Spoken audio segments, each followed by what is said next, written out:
Hello दोस्तों, कैसे हो। बहुत पुराने समय की बात है। एक बार अकबर बादशाह का दरबार लगा था।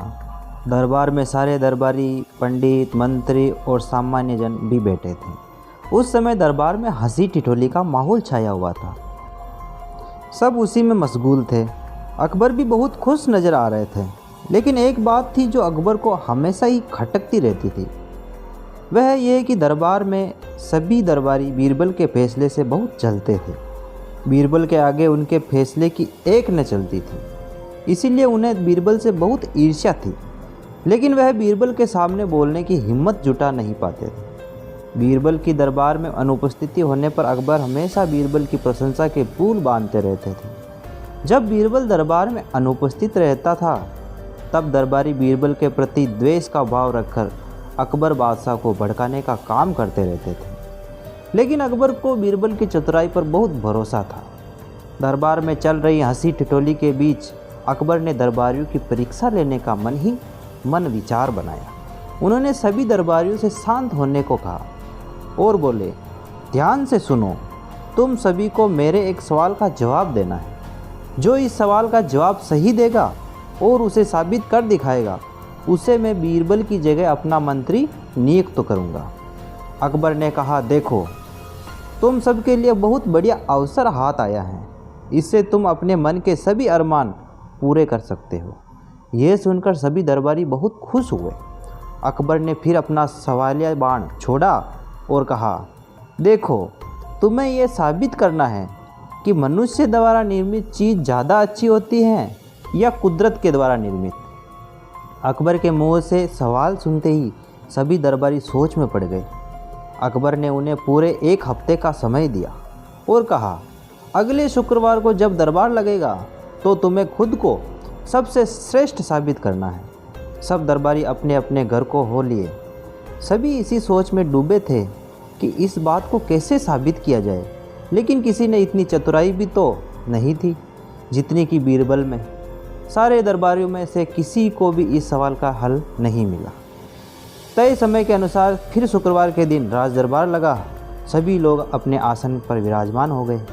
हालांकि बीरबल सबसे पहले पहुंच गए थे।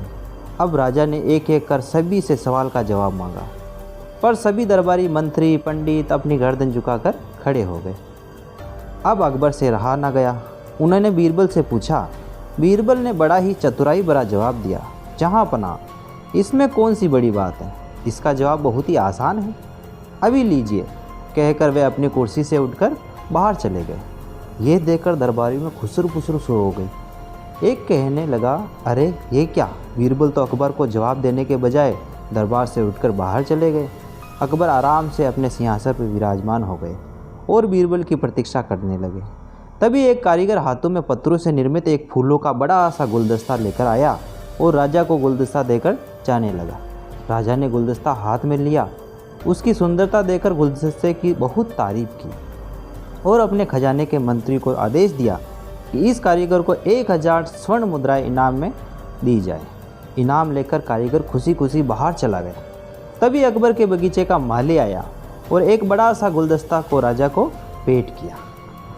इतना सुंदर गुलदस्ता देखकर राजा उसकी भी तारीफ किए बिना नहीं रह सके। अकबर ने फिर अपने मंत्री को आदेश दिया और कहा, माली को 100 चांदी की मुद्राएं इनाम के तौर पर दी जाए। बस फिर क्या था, राजा का इतना आदेश हुआ कि बीरबल चतुराई भरा मोह लेकर दरबार में दाखिल हुए। पहले तो अकबर बीरबल पर बहुत नाराज हुए और कहने लगे, शायद सभी दरबारी ठीक ही कहते हैं, मैंने ही तुम्हें ज़रूरत से ज़्यादा तवज्जो दी है, इसीलिए तुम यूँ बीच में ही राज दरबार छोड़कर चले गए और मेरे सवाल का जवाब भी नहीं दिया।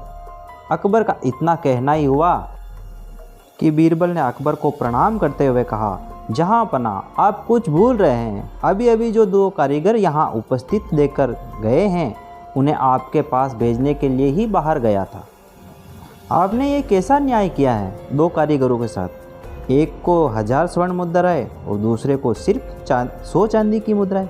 अकबर ने जवाब दिया, असली फूलों का गुलदस्ता तो 2 दिनों में ही मुरझा जाएगा और यह पत्थर से निर्मित गुलदस्ता कभी भी खराब नहीं होगा। इसीलिए अकबर का इतना कहना ही था कि बीरबल ने अपना चतुराई भरा बाण छोड़ा और बोले, तो फिर आप भी मान गए ना कि मनुष्य द्वारा निर्मित वस्तु कुदरत के द्वारा निर्मित वस्तु से ज़्यादा अच्छी है।